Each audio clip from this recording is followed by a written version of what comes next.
What was Verne Gagne like as a promoter? Same as he is right now. Did you like him as a promoter? Or? Verne, on a personal basis, is a nice guy. Right. In the ring or involved promotion, I don't know where I can say this or not. If I can't, To shoot. You can say whatever you want. To shoot. It's absolute shits. Right. And he's been that way since I've known him in the early 60s. Right. And I guess you had a rivalry as far as wrestling him in the ring as well. Not as much in singles.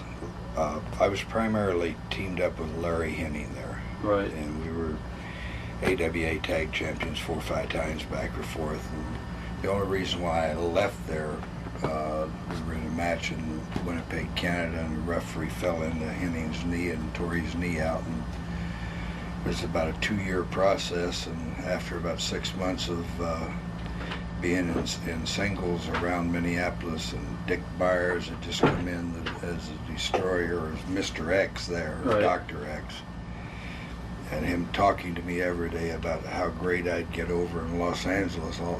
Little did I know, all he was wanting was my spot in Minneapolis. So I left to go to Japan the first time, and came back into LA and was there for about 5 weeks, and I could not tolerate the traffic in Los Angeles. You can imagine what it's like now, right. 40 years later. What was Japan like? Was it for Baba, I guess, back then? Well, back then there was just one promotion in Japan. Okay. And Ricky Dozan right. had started it.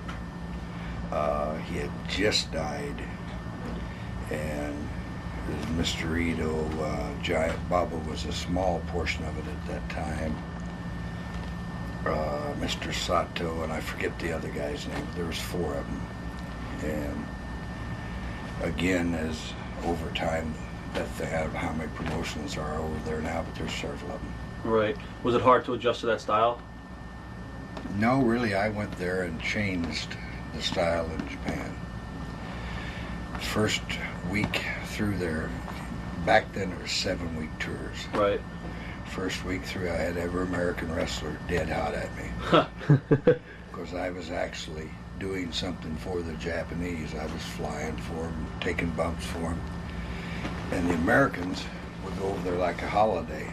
You know, whether they'd ever won a match here in the United States or not, they were treated like royalty over there. And they just beat the hell out of those young Japanese kids. Right.